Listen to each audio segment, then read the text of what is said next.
Most of the things,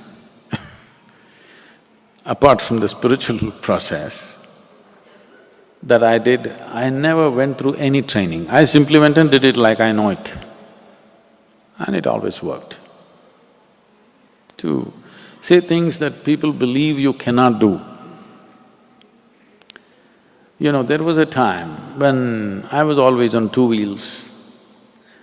Four wheels, I looked at it with great disdain. I would never get into a car. Even if somebody asked me to come in their car, I say, no, tell me where, I'll come on my motorcycle. Because getting into a four-wheeled vehicle was considered, I will do it when I'm on 85. So, it was just beyond me, I could not get into a car. I said, I'm not going to get into a car. So once it happened that we were driving to a wildlife sanctuary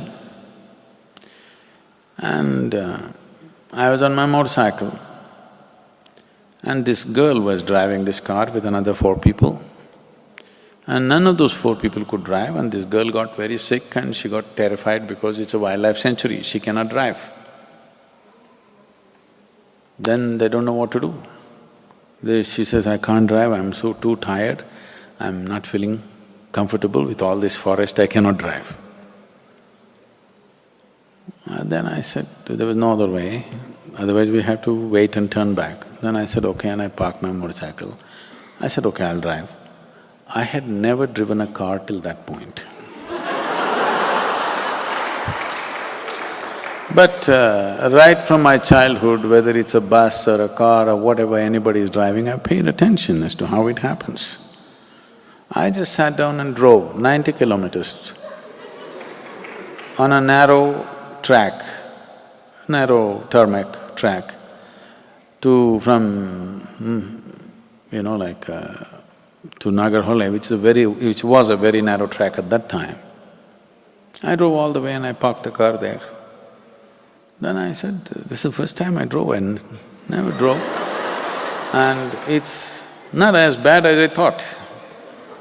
I thought driving a car is for cripples. I thought motorcycle is the real thing. Car is for crippled people. It's like for handicapped people who cannot balance on two wheels. I said, it's not so bad. And they said, what, you've never driven? I said, no, this is the first time I drove. How can you drive? Why can't I drive? I've seen people driving. Almost everything I've done is like this. I've never been to any training of any kind. It just takes a little attention. Every human being can do this, but they have a backlog in their head. They're carrying so many things of how it cannot happen.